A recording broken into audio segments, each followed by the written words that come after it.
Welcome to another history lesson on the medieval period.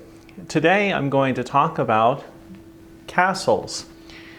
When I say the word castle, I'm sure that you have already thought of a very specific looking building. In fact, the castle is what most people think of when they hear the word medieval Europe. And that is because so many people have seen the castle not only in real life, but also in TV and movies. And definitely Walt Disney movies tend to really love the use of castles. So I want to talk today about just some of the most basic true ideas on castles. Number one is that most castles, as we think of them, these big buildings with rounded towers and big walls and gates, existed from 900 AD and were really used only up until about 1300 AD. That was the period when castles were the most used and the most popular. So it's really a period of about 300 to 400 years.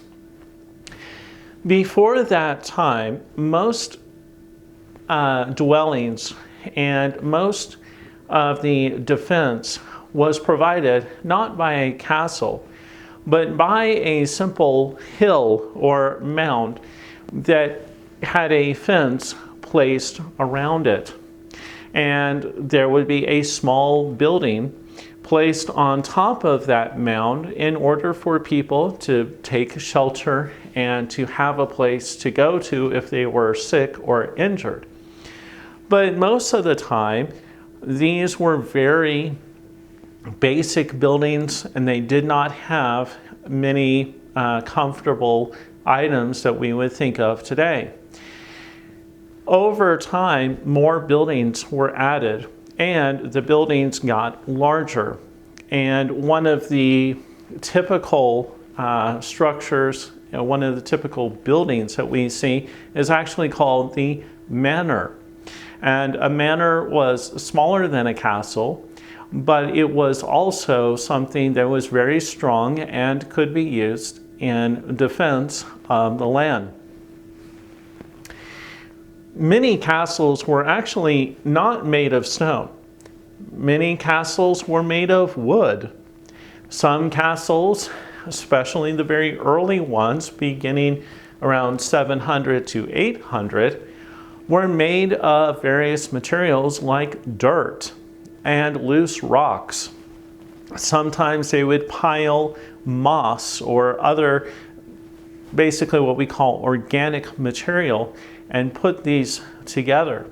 Sometimes castles would burn down because they were made of wood, and people would get angry and shoot arrows that were on fire and burn it down.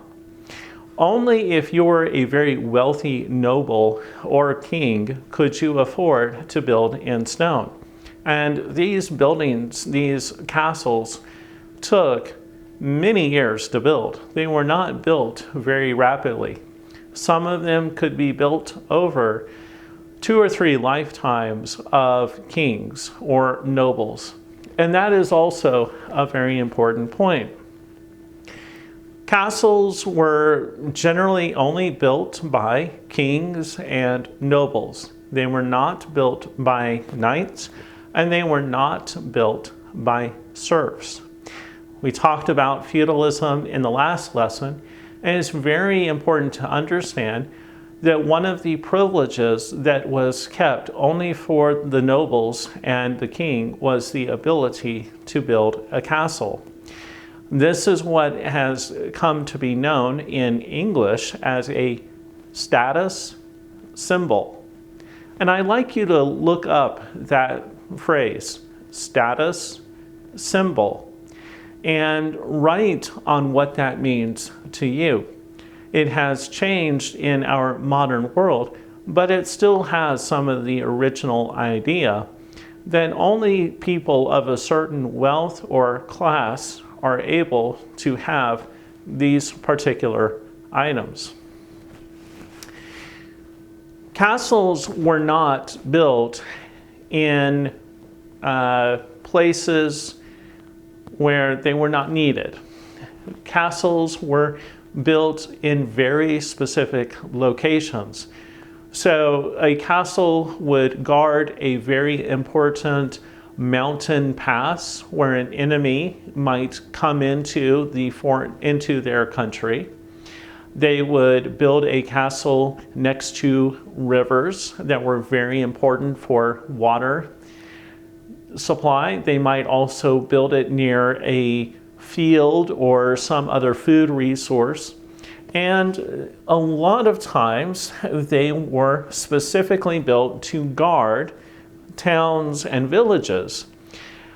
And these towns and villages were often the largest towns and villages in the king's domains, in the kingdom. And so it was important to build castles to defend them, because the peasants, the serfs, and the knights only went to the castle in an emergency. Even some nobles did not remain all the time in the castle, and they might actually go to a smaller residence called, as I said before, the manor. And so only when there was a national emergency, if an invading army came in, would people go to the castle and be able to defend it. Now, the king probably lived full time at a castle, and that was very understandable because he had to be protected. But many of the minor or less important officials would remain in very different locations. But it's important to specify and clarify that castles were very important buildings. Now, did castles get replaced? What happened to the castle? Why do we not see them being built today?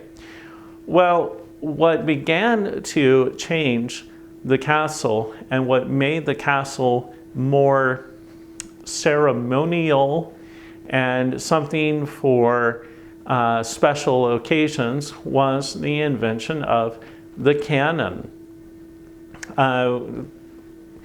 Cannons were able to project, were able to fire large stones, rocks, boulders, and eventually people developed the cannonball, which was often a very solid, just 100% iron ball.